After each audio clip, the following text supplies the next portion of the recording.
بسم الله الرحمن الرحيم. سورة البلد.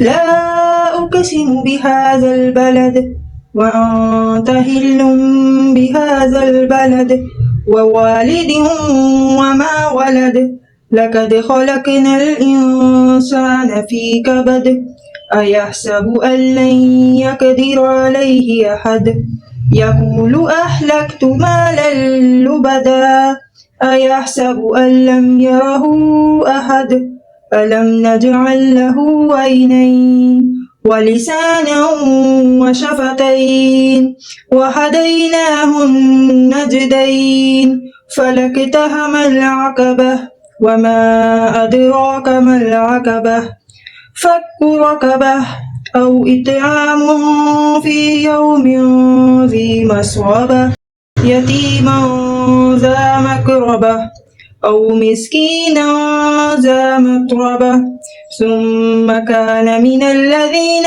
آمنوا وتواصوا بالصبر وتواصوا بالمرحمة أولئك أصحاب الميمنة والذين كفروا بآياتنا هم أصحاب المشأمة عليهم نار مؤصدة.